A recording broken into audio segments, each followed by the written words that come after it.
जय हिंद दोस्तों। मैं आपका दोस्त ओम प्रकाश सैनी आज स्वागत करता हूं मैं इस यूट्यूब चैनल के अंतर्गत। आज अपन जो डिस्कस करने जा रहे हैं आरटी एक्ट 2009 के अंतर्गत अपन डिस्कस करेंगे एक्ट के। तो इस टॉपिक से हर एग्जाम में लगभग 2 से 3 क्वेश्चन आते हैं, चाहे वो फर्स्ट ग्रेड का पेपर हो, चाहे सेकंड ग्रेड हो, चाहे थर्ड ग्रेड का पेपर हो, उसके अंतर्गत लगभग देखने को मिलता है। मैं पूरी कोशिश करूंगा इसको समझाने की कि जब लास्ट तक आप इस वीडियो तक बने रहेंगे तो आपका कोई भी क्वेश्चन इसमें गलत नहीं होगा। और पहले अपन इस टॉपिक को डिटेल से पढ़ेंगे, लास्ट में इसकी अपन समराइज करेंगे और पूरा अच्छे तरीके से इसको समझेंगे। टॉपिक का नाम है आरटी एक्ट 2009, निःशुल्क एवं अनिवार्य बाल शिक्षा अधिकार अधिनियम 2009, the right of children to free and compulsory education act 2009।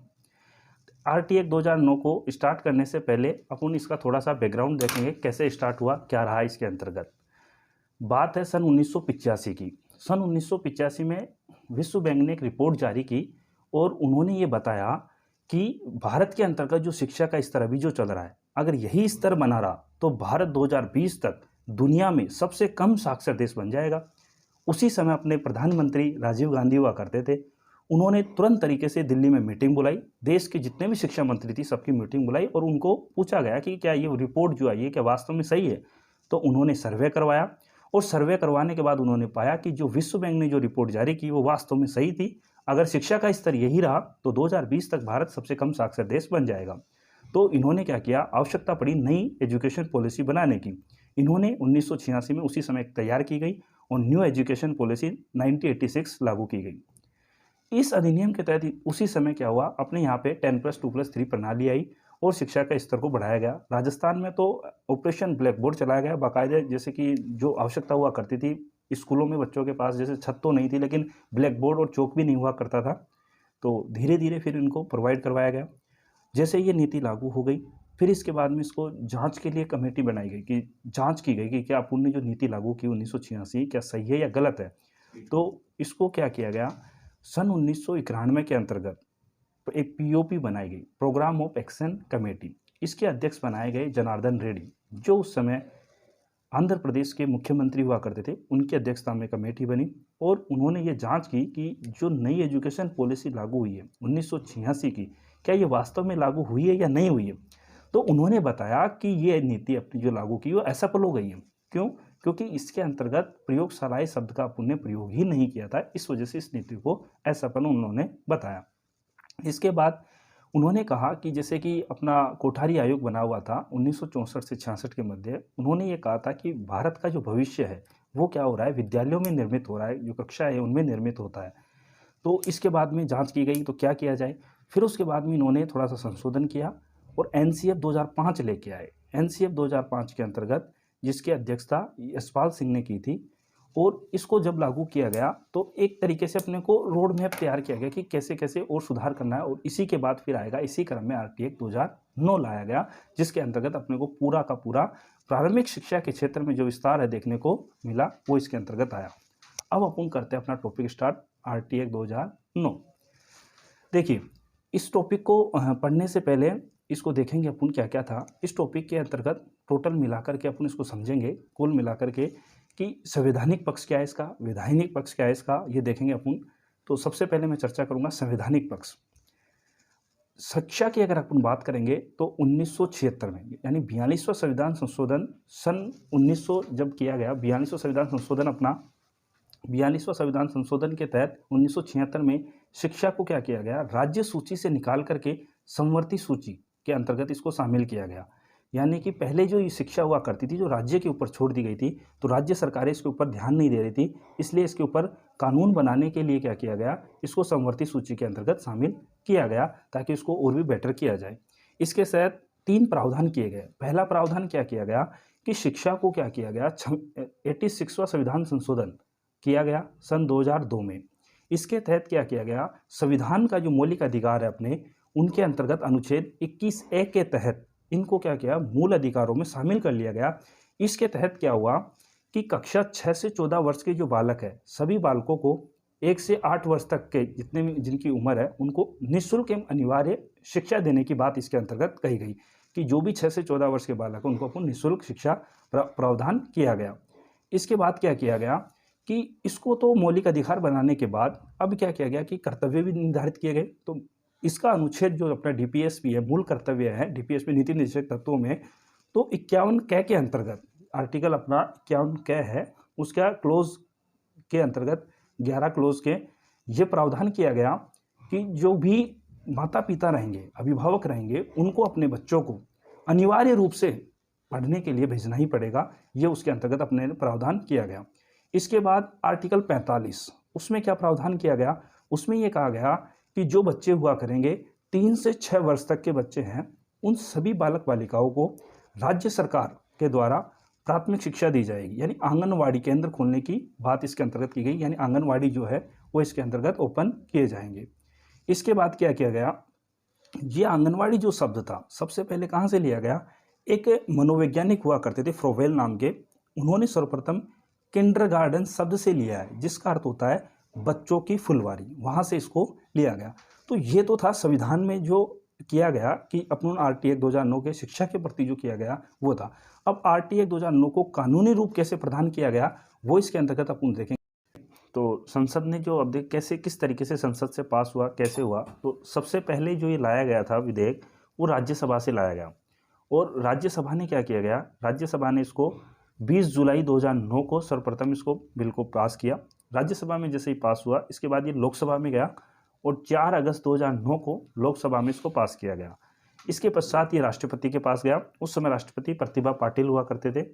Pratibha Patil ने इसके ऊपर 26 अगस्त 2009 को इसके ऊपर हस्ताक्षर किए, और उसके अगले ही दिन 27 अगस्त 2009 को इसको अधिसूचना जारी कर दी गई इसकी, और ये जो लागू हुआ वो 1 अप्रैल 2000 आरटी जो संपूर्ण भारत में लागू होगा, 1 अप्रैल 2010 से इसको संपूर्ण भारत में लागू कर दिया गया, राजस्थान और जम्मू कश्मीर को छोड़ करके। उसके ऊपर अपन देखेंगे आगे कैसे क्या किया गया। तो अब तक जो ये पेज इसमें पढ़ा और इसका जो धाराएं बनाई गई इसमें टोटल, तो इसके अंतर्गत 38 धाराएं, 7 अध्याय और 1 अनुसूची इसके अंतर्गत शामिल किए गया, ये बनाया गया। अब तक जितना भी पढ़ा उसमें इंपॉर्टेंट क्वेश्चन क्या बनते हैं, इसमें इंपॉर्टेंट क्वेश्चन जो पूछा जाता है अक्सर एग्जामों में वो यही पूछा जाता है कि सबसे पहले बिल कहाँ लाया गया, सबसे पहले राज्यसभा में या लोकसभा में, ये इंपॉर्टेंट है। तो सब ध्यान रखेंगे कि डेट भी याद रखनी है कि राज्यसभा से लाया गया था, उसके बाद लोकसभा में आया। फिर उसके अंतर्गत जैसे पूछता है, जैसे संवैधानिक पक्ष था तो उसमें 3 बताए कि मूल, सबसे पहले यही पूछ लेता है कि आप बताइए कि इसको समवर्ती सूची में कब लिया गया, कौन से संविधान संशोधन के तहत लाया गया, तो 42वें संविधान संशोधन के तहत लाएगा, ये इंपॉर्टेंट क्वेश्चन बनता है। दूसरा इसमें ये भी पूछ लेता है कि अपना जो 86वां संविधान संशोधन हुआ तो वो किसके तहत हुआ, कब हुआ, 2002 में हुआ, क्या किया गया इसमें, आर्टिकल 21 के तहत इसको मौलिक अधिकार बनाया गया, माता पिता के कर्तव्य को किस में निर्धारित किए गए, 51 के अंतर्गत किए गए, आंगनवाड़ी किस में किया गया। तो ये इंपॉर्टेंट ये आर्टिकल है, तीनों को अपने को अच्छे से याद रखना है, इंपॉर्टेंट क्वेश्चन बनते हैं। इसके बाद ये डेट दे रखी है राज्यसभा लोकसभा वाली, ये इंपॉर्टेंट बनती है, ये इंपॉर्टेंट इसके अंतर्गत आता है। इसके बाद में अपन आगे डिस्कस करेंगे जो ये रहता है कि अब देखिए राजस्थान ने और जम्मू कश्मीर में लागू क्यों नहीं हुआ, क्या कारण था। जम्मू कश्मीर में धारा 370 की वजह से लागू नहीं हुआ, और राजस्थान क्या चाहता था, इसकी जो धारा 38 का लाभ उठाया, इसकी जो धारा 38 थी उसका ये लाभ उठाया कि राज्य चाहे तो अपने संशोधन कर सकते थे, इसलिए इन्होंने इसमें संशोधन करवाया कि हम अपने हिसाब से इसमें करेंगे। जैसे आरटी एक्ट 1 से लेकर के 8वीं कक्षा तक के लिए था, तो इन्होंने क्या किया कि हम तो 10वीं तक करेंगे, इसलिए इन्होंने संशोधन करवाया। तो कब किया, 29 मार्च 2011 को आरटी एक्ट में इन्होंने संशोधन करवाया और 1 अप्रैल 2011 से लागू किया। यानी राजस्थान में कब से लागू हुआ, 1 अप्रैल 2011 से इस एक्ट को लागू किया गया, और यानी कि 1 साल बाद हुआ अपने यहाँ से। तो राजस्थान पहला ऐसा स्टेट बना इंडिया में कि जो प्रथम संशोधन करने की दृष्टि से आरटी एक्ट में संशोधन पहले इन्होंने ही किया। विश्व की अगर अपन बात करते हैं तो सबसे पहले जो होगा 135वां देश था अपना भारत जो इसको लागू करे, यानी 135वां देश बना, 134 से पहले लागू कर चुके हैं, इसके बाद अपनाया। विश्व में प्रथम किसने किया अनौपचारिक रूप से, तो नॉर्वे कंट्री ने सबसे पहले अनौपचारिक रूप से किया। इसके बाद औपचारिक रूप से जो लागू करेंगे, इसके बाद में अनौपचारिक रूप से इंग्लैंड ने लागू किया, यानी इंग्लैंड था उसने अनौपचारिक रूप से इसको लागू किया। अब राजस्थान का इसमें क्या किया गया, थोड़ा सा चेंज हुआ इसमें कि नाम क्या रखा गया, तो वही था कि निःशुल्क अनिवार्य बाल शिक्षा अधिकार अधिनियम 2011 था, उसी का नाम अब क्या हो गया, the right of children to free and compulsory education Rajasthan 2011। यानी क्या हो गया, राजस्थान निःशुल्क अनिवार्य बाल शिक्षा अधिकार अधिनियम 2011, ये इसका नाम हो गया। देखिए अब इसके अंतर्गत आरटी को कब लागू किया गया था, जो गणतंत्र दिवस था अपना 60वें, 60वें वर्ष के 35वें अधिनियम के तहत इसको पारित किया गया था, उस समय जो लागू किया गया था। और जो विकलांग विद्यार्थी थे अपने यहाँ पे, तो विकलांग विद्यार्थियों के लिए कब लागू किया गया था कि 1 से जो 18 वर्ष की जो उम्र थी उनकी, 1 से 18 वर्ष की उम्र के तहत और 1 से 12 तक निःशुल्क किया गया उनके लिए, ये इसके अंतर्गत प्रावधान किया गया। और राजस्थान वालों ने तो इसमें क्या किया था, 1 से 10 तक शिक्षण कार्य पूर्णतः निःशुल्क कर दिया गया था, इसमें प्रावधान ये किया गया। इसके बाद अपन चर्चा करेंगे अब इसके अध्यायों की। जैसा कि हमने बताया था, इसमें टोटल 7 अध्याय हैं, 38 धाराएं हैं, एक अनुसूची है। तो एक एक धारा को बहुत ही आसानी से अच्छे तरीके से समझते हुए अपन चलेंगे इसमें। तो सबसे पहला अध्याय नंबर 1 अपन चर्चा करने जा रहे हैं, जिसका नाम है प्रारंभिक, जिसमें 2 धाराएं शामिल है। सबसे छोटा अध्याय है ये, 1 और 2 ही धाराएं इसमें आती है। पहला धारा नंबर 1 क्या कहती है इसकी, कि परिचय व विस्तार इसका। तो परिचय जैसा कि था, इसमें परिचय के अंतर्गत इसका नाम आ जाएगा, जो कि अपन पहले ही पढ़ चुके हैं, निःशुल्क अनिवार्य बाल शिक्षा अधिकार अधिनियम 2009।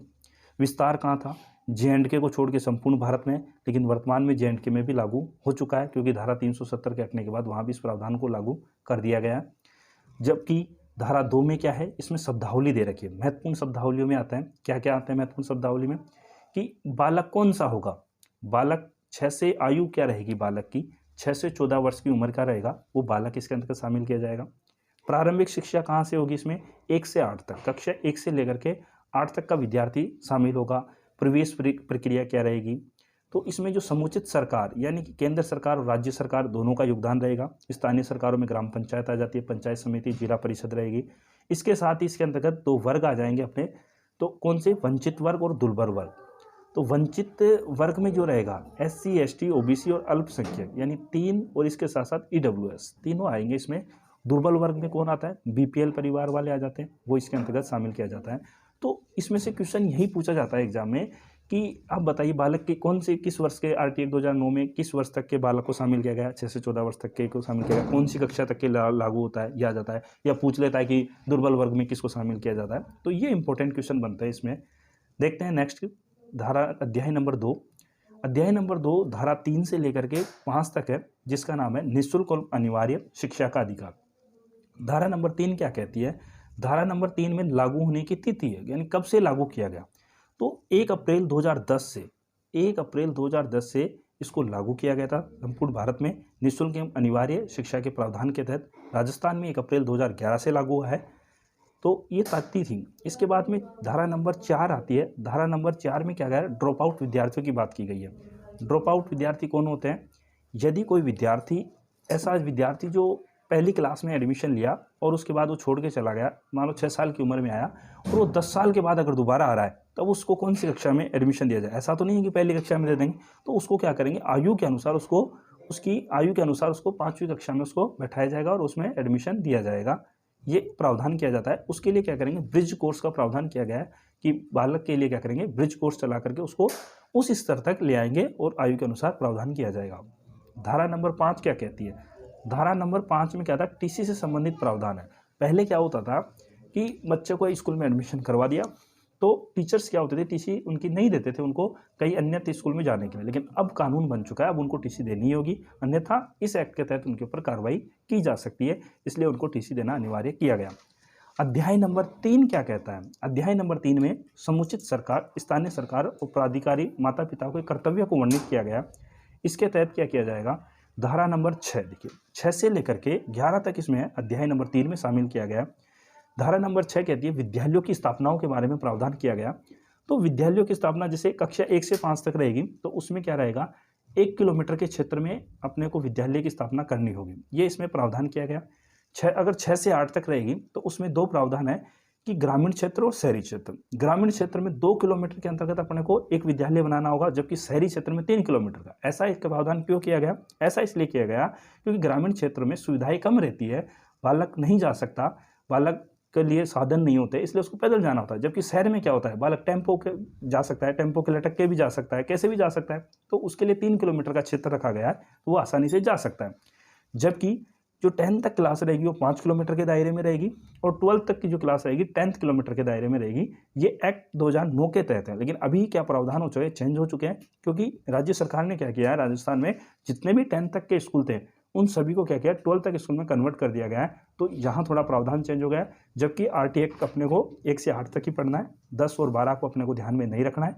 तो ये अपने लिए इंपॉर्टेंट भी नहीं है, अपने लिए रहेगा 1 से 5 और 6 से 8, क्योंकि जैसे कि आरटी एक्ट बनाई है कक्षा 1 से लेकर 8 तक के लिए, और हर 3 वर्ष के भीतर प्रत्येक बस आउट पर सरकारी स्कूलों का निर्माण किया जाएगा। जैसे कि 3 वर्ष में अपन देखेंगे, जाएंगे, देखेंगे, और अगर आवश्यकता होती है बस आउट के आधार पर महाविद्यालय ओपन किया जाएगा धारा 6 के अंतर्गत।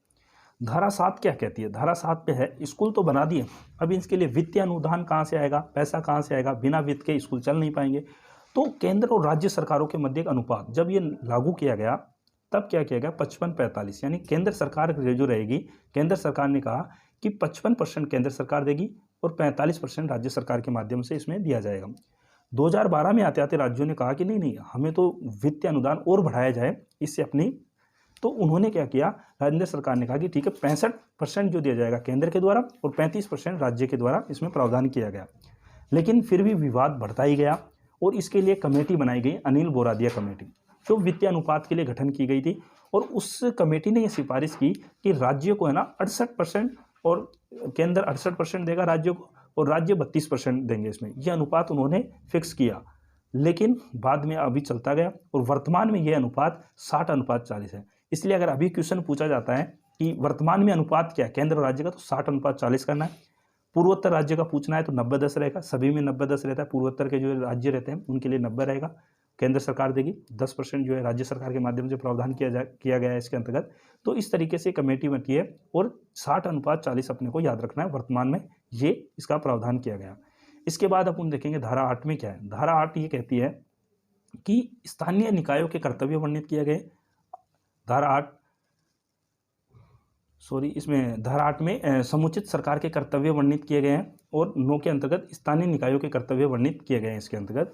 धारा 10 की बात करेंगे तो धारा 10 में क्या प्रावधान किया गया है, इसके अंतर्गत प्रत्येक माता पिता जो होंगे उनका ये कर्तव्य किया गया है, अभिभावकों का ये कर्तव्य है कि वो अपने बच्चों को विद्यालय के अंतर्गत अनिवार्य रूप से भेजे, जिसको अपन धारा नीति निर्देशक तत्व 51 के भाग 11 के अंतर्गत ये प्रावधान किया गया है कि अनिवार्य रूप से बच्चों को विद्यालय के अंतर्गत भेजा जाए। धारा नंबर 11 ये कहती है कि राज्य सरकार के द्वारा, राज्य सरकार 3 से 6 वर्ष के जो बालक है, बालिकाओं के लिए पूर्व प्राथमिक शिक्षा दी जाएगी, यानी कि आंगनवाड़ी केंद्र खोले जाएंगे, जो कि अपन ने आर्टिकल संविधान के जो नीति निर्देशक तत्वों के आर्टिकल 45 के अंतर्गत ये प्रावधान किया गया है। तो ये था अपना अध्याय नंबर 3, जो कि 6 से लेकर के 11 धाराओं के मध्य था इसके अंतर्गत। तो इसमें इंपॉर्टेंट क्या बनता है, जो एग्जाम में जो क्वेश्चन सबसे ज़्यादा इंपॉर्टेंट बनता है, धारा नंबर 11 से पूछा जाता है कि 11 में क्या प्रावधान किया गया। सीधा यही पूछेगा, धारा नंबर 11 में क्या प्रावधान, आंगनबाड़ियों का प्रावधान किसमें, माता पिताओं के कर्तव्य किसमें लिखे हुए हैं, वो यहाँ से क्वेश्चन इंपॉर्टेंट बनने का चांस इसमें सबसे ज़्यादा रहता है। और सबसे मोस्ट रहती है धारा नंबर 10, ये बहुत ही मोस्ट है कि इसमें से पूछ या तो आर्टिकल पूछ लेता है या फिर अभिभावकों के कर्तव्य किसमें धारा का नाम पूछ लेता है। अब पढ़ेंगे अध्याय नंबर 4। अध्याय नंबर 4 विद्यालय और शिक्षकों के दायित्व इसके अंतर्गत बता रखे हैं, और धारा ये सबसे बड़ा अध्याय भी है, क्योंकि 12 से लेकर के 28 टोटल इसके अंतर्गत धाराएं हैं, यहाँ से चैप्टर चलेगा। तो धारा 12 में क्या है, सबसे इम्पोर्टेंट धारा भी मानी जाती है इस अध्याय की। इसमें प्रावधान कर रखे हैं 25% आरक्षण, यानी कि क्या प्रावधान है इसमें कि आरटी के तहत प्रत्येक निजी विद्यालय की कुल सीटों का कितना परसेंट, 25% आरक्षण रखा जाएगा, और 25% सीटें रखेंगे। और इस जैसे ये रखा तो सीटें तो रख दी गई, लेकिन प्राइवेट निजी स्कूलों को पैसा कैसा दिया जाएगा, केंद्र सरकार ने दिया नहीं दिया, राज्य सरकार ने दिया नहीं दिया, तो एक विवाद उत्पन्न हो गया। तो इस विवाद को जब हुआ तो इसका निपटारा करने के लिए जस्टिस शिव कुमार की अध्यक्षता में कमेटी बनाई गई, और उस कमेटी ने इसका निदान किया। तो जस्टिस शिव कुमार कमेटी का पूछा जाता है कि कौन सी कमेटी ने इसका किया। आर्टिकल 13 क्या कहता है इसका, धारा 13 वो ये कहती है कि सीटों जो इतनी भी जो 25% सीट होती उसमें के लिए न तो कोई प्रवेश परीक्षा ली जाएगी, न ही कोई उसके लिए शुल्क लिया जाएगा, और अगर कोई विद्यालय अगर उनसे शुल्क लेता है तो उनके ऊपर जुर्माना का प्रावधान। पहली बार अगर किसी से शुल्क ले लिया तो 25,000 का जुर्माना दिया जाएगा, और अगर दूसरी बार लेता है तो उसके ऊपर 50,000 का जुर्माना लगेगा, तीसरी बार में भी 50, चौथी बार में भी, 5वीं बार की उसकी मान्यता, स्कूल की मान्यता रद्द कर दी जाएगी। अगर वो फिर भी चलाता है विद्यालय को तो फिर क्या किया जाएगा, 10,000 से लेकर के 1,00,000 रुपये प्रतिदिन उसके ऊपर जुर्माना लगाया जाएगा। ये धारा 13 के अंतर्गत प्रावधान कर रखा है। इसके बाद आएगी धारा 14। धारा 14 में क्या प्रावधान किया गया है कि इसके तहत प्रवेश के समय किसी भी विद्यार्थी से मतलब जन्म प्रमाण पत्र, जैसे विद्यालयों में होते हैं, आप आयु प्रमाण पत्र लेके आए, जन्म प्रमाण पत्र के आधार तभी एडमिशन लिया जाएगा। ग्रामीण क्षेत्र में तो बच्चों के जन्म प्रमाण पत्र बने ही नहीं होते हैं, पहले के टाइम बनते ही नहीं थे, वो तो घर पे ही उत्पन्न होते थे बच्चे, हॉस्पिटल में हुए ही नहीं, तो बनते नहीं थे जनरली देखा जाए। तो अब क्या ऐसे विद्यार्थियों को स्कूल में जाके आप एडमिशन नहीं दोगे, क्या उनको शिक्षा नहीं दी जाएगी? तो ऐसा प्रावधान इसको रोकने के लिए किया गया कि अगर किसी बच्चे के पास अगर बर्थ सर्टिफिकेट नहीं है तो भी आप उसको एडमिशन दोगे। इस तरीके से इस धारा में प्रावधान कर दिया गया और अब हर बच्चे को इसके तहत और लॉटरी सिस्टम से दिया जाता है। जो आरटीए की 25% सीट है, लॉटरी सिस्टम से प्रावधान किया जाता है, निःशुल्क होती है ये। जो भी जो भी गरीब परिवार के बालक होते, बीपीएल परिवार के, उनको प्रावधान किया जाता है। धारा 15 ये कहती है कि अंतिम तिथि की बात की जा रही है कि लास्ट तिथि क्या है इसके प्रावधान की, तो 30 सितंबर बता रखी है कि 30 सितंबर तक लास्ट है, फॉर्म भर सकते हैं इसके अंतर्गत।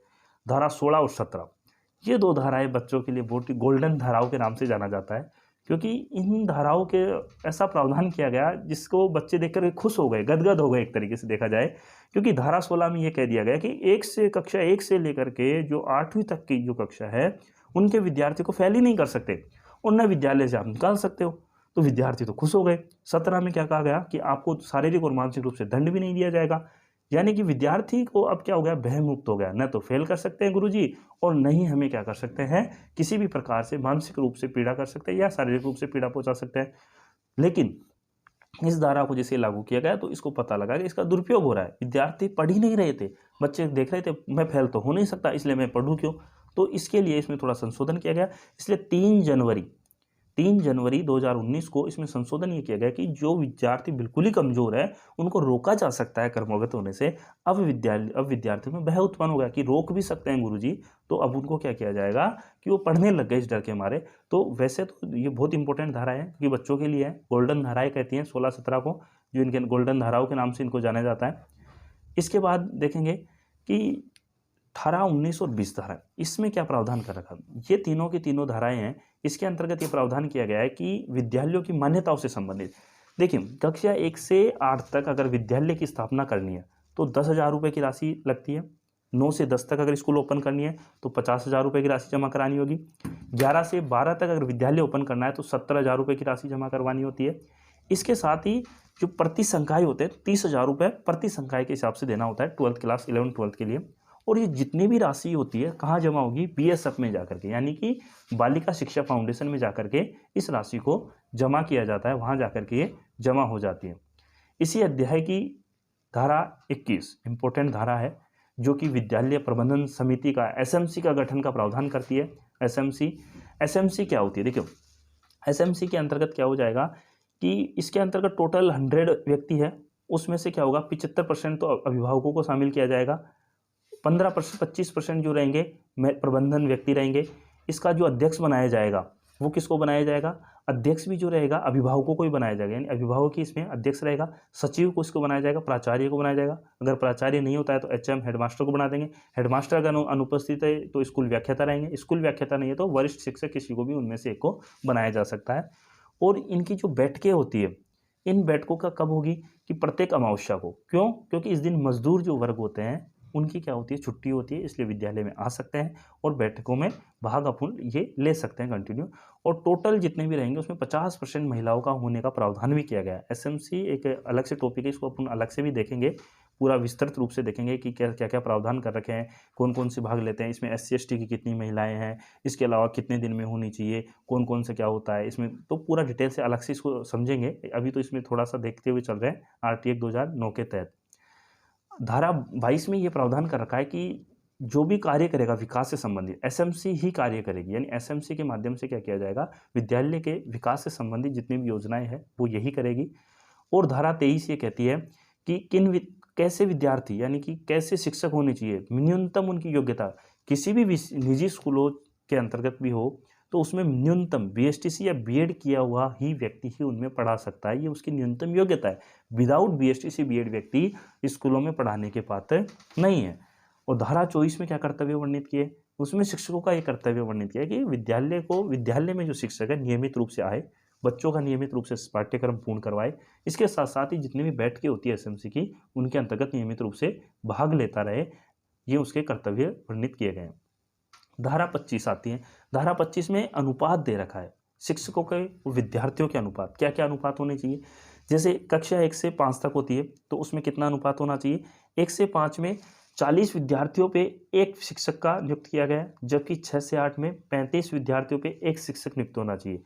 अब ये देखो 200 विद्यार्थियों तक सुनिश्चित किया गया कि 200 विद्यार्थी रहेंगे, तब तक ये सुनिश्चित किया गया है।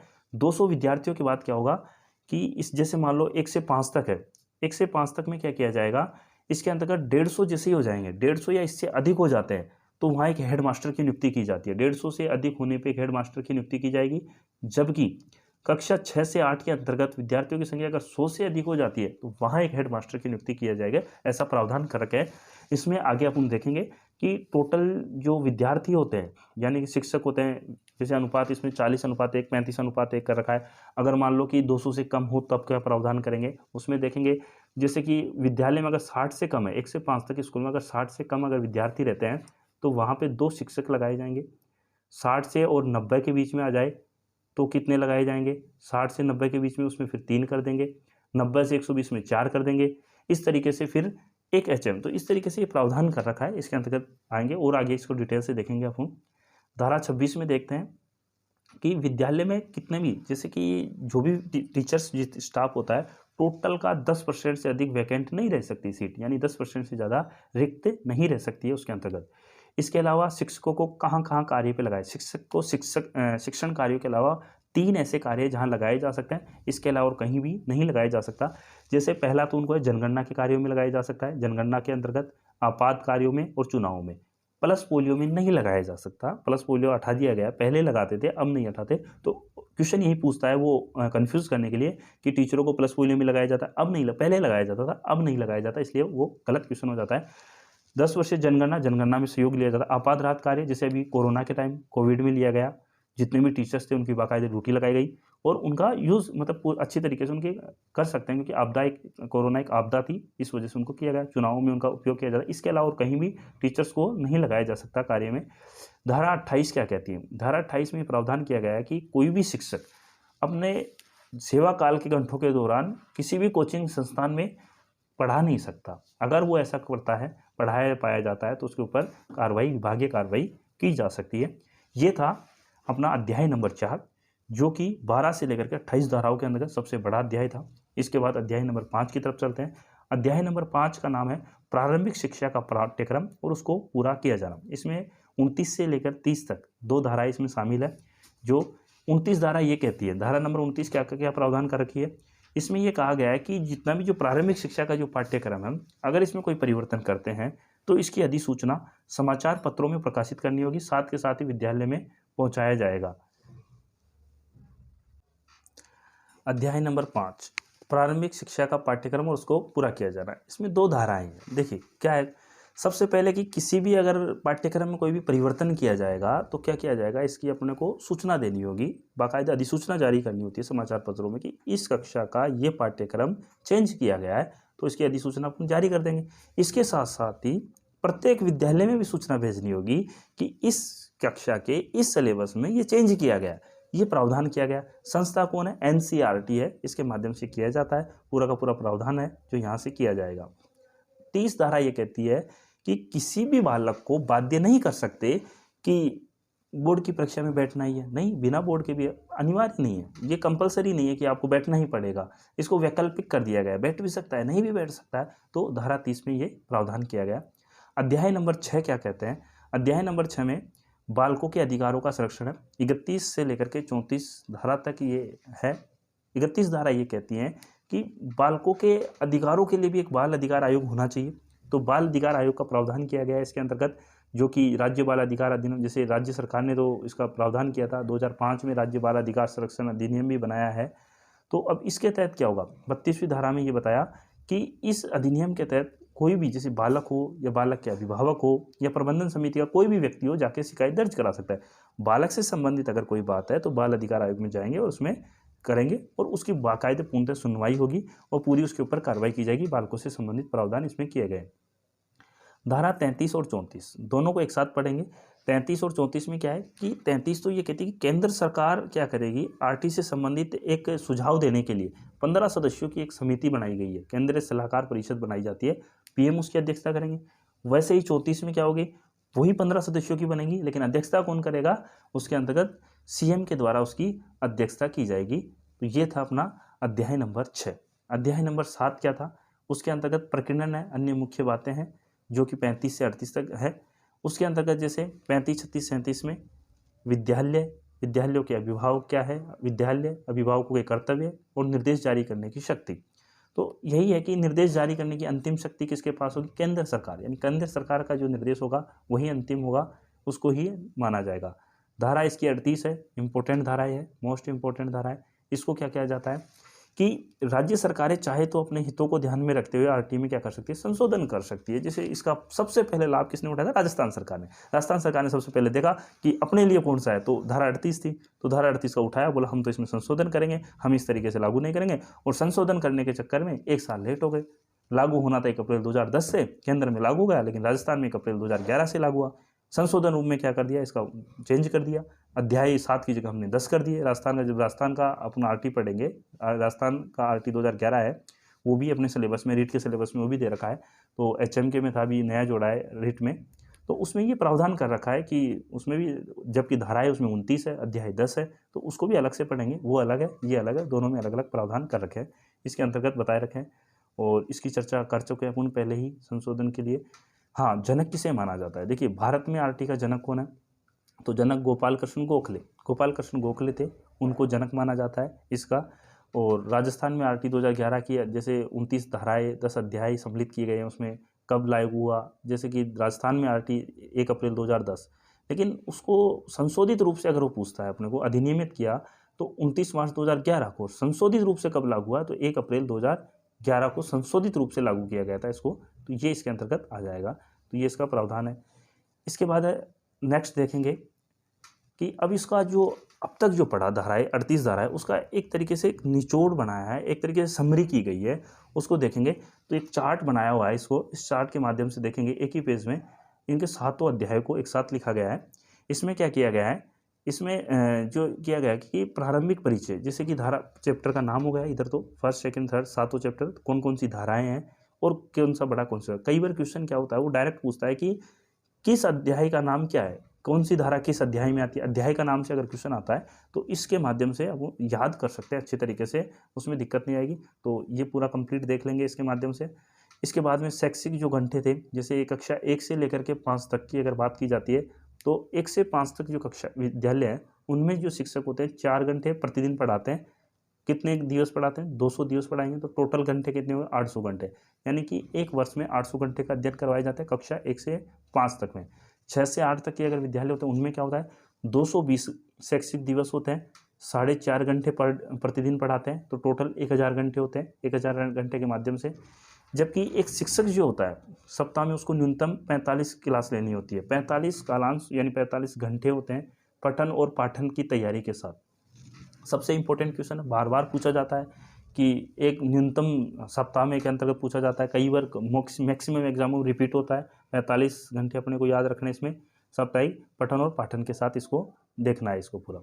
इसके बाद देखेंगे कि क्या क्या प्रावधान होना चाहिए न्यूनतम की, जैसे एक विद्यालय होता है उसमें पुस्तकालय का व्यवस्था भी होनी चाहिए, इसके साथ साथ ही उसके अंदर खेल का मैदान होना चाहिए, अनिवार्य शर्तें हैं जो विद्यालय के अनिवार्य रूप से होनी चाहिए। अब टीचरों की बात आती है, तो जहाँ 200 से कम है अगर विद्यार्थी, तो वहाँ कैसे होगा, जैसे अगर 60 से कम है तो वहाँ 2 शिक्षक रहेंगे, 61 से 90 है तो वहाँ 3 हो जाएंगे, 90 से 120 होते हैं तो वहाँ 4 शिक्षक होंगे, और 120 से 200 के मध्य 5 शिक्षक उसके अंतर्गत रहेंगे। जैसे ही, जैसा आपने देखा था 6 से 8 में अगर 100 से प्लस विद्यार्थी होते हैं तो 1 एचएम की नियुक्ति हो जाती है, वैसे ही 1 से 5 में 150 से प्लस होते हैं, उसमें 1 एचएम की नियुक्ति हो जाती है, 5 + 1 6 शिक्षक हो जाते हैं। तो ये कई बार क्रम पूछ लेता है कि किसी विद्यालय में बताइए 90 विद्यार्थी है तो वहाँ कितने शिक्षक रहेंगे, तो 3 रहेंगे। तो इस तरीके से इसको कंप्लीट किया जा सकता है।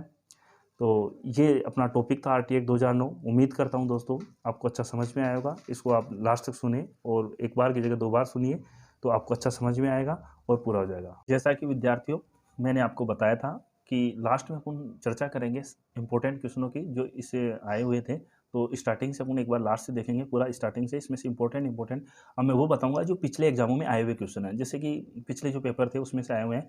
कई बार तो इसका नाम पूछ लेता है, पूरा नाम पूछता है बाकायदे कि RT 1000 नाम का पूरा नाम पूछे। अभी जस्ट लास्ट में जो पेपर हुए थे RPSC के, उनमें फर्स्ट ग्रेड के, उनमें नाम पूछा गया है कि इसका पूरा नाम बताइए, तो 4 ऑप्शन दे देते हैं, तो अपने को पूरा कंप्लीट नाम रखना है। उसमें टू और ऑफ में कन्फ्यूज़ कर देता है। वो क्या करता है कि the right of the children to free and compulsory education, अब टू की जगह कई बार 4 कर देता है, कई बार क्या। तो इसका पूरा नाम अच्छे से याद रखना है। ये क्वेश्चन इंपॉर्टेंट है, बार-बार इसके अंतर्गत आया हुआ है एग्जामों में।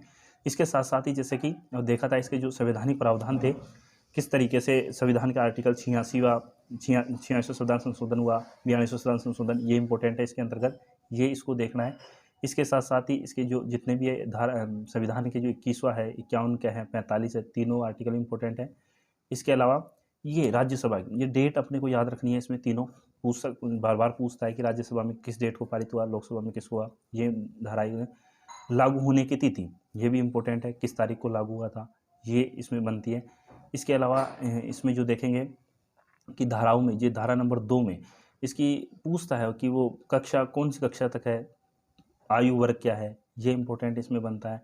अभी RPSC फर्स्ट ग्रेड के पेपर हुए थे, उनमें यही क्वेश्चन पूछा गया था कि RT 2009 किस आयु वर्ग के बालकों के लिए है, तो उसमें ये आया था, तो इसका ध्यान रखना है। इसके साथ साथ ही इसमें जो नेक्स्ट होते हैं ब्रिज कोर्स, ड्रॉप आउट विद्यार्थियों के बारे में पूछा गया है। सेकेंड ग्रेड का पेपर हुआ था पिछली बार RPSC से, उसमें पूछा गया था ड्रॉप आउट विद्यार्थियों के बारे में, तो सीधी सीधी धाराएँ पूछी गई है।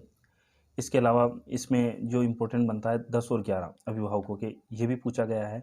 हेडमास्टर का पेपर हुआ था पिछली बार, उसमें ये क्वेश्चन पूछा गया है कि किसके अंतर्गत अभिभावकों के कर्तव्य कौन सी धारा के अंतर्गत है, तो ये इंपॉर्टेंट धाराएँ बनती है, इसको मोस्ट रखना है। इसके बाद जो नेक्स्ट SMC में चलेंगे, धारा नंबर 12, ये भी इम्पोर्टेंट है। इसके अलावा इसमें 16-17 तो गोल्डन धाराएँ है ही, इनको इम्पोर्टेंट है, इनको अच्छे से देखनी है। इसके बाद में जो इसमें बनते हैं SMC वाली धाराएँ हैं, साथ में शिक्षकों का अनुपात है, जिसमें से भी सबसे ज़्यादा अनुपात पूछता है कि शिक्षक का जो 45 घंटे का जो साप्ताहिक जो है पठन और पाठन की तैयारी कितने घंटे, वो बार-बार पूछता है, उसको ध्यान रखना है। इस तरीके से कौन-कौन से कार्यों में लगाए जा सकते हैं टीचरों को, इम्पोर्टेंट बनते हैं। तो इस तरीके से इसको कंप्लीट करना है और इस तरीके से ये टॉपिक है। आई होप आपको समझ में आया होगा। और अभी आने वाली जो नेक्स्ट रीट का एग्ज़ाम है, उसमें भी अगर आपको शैक्षिक प्रबंधन से संबंधित कोई भी अगर वीडियो आपको टॉपिक लगता है कठिन है, तो आप कमेंट बॉक्स में लिख के बताइए।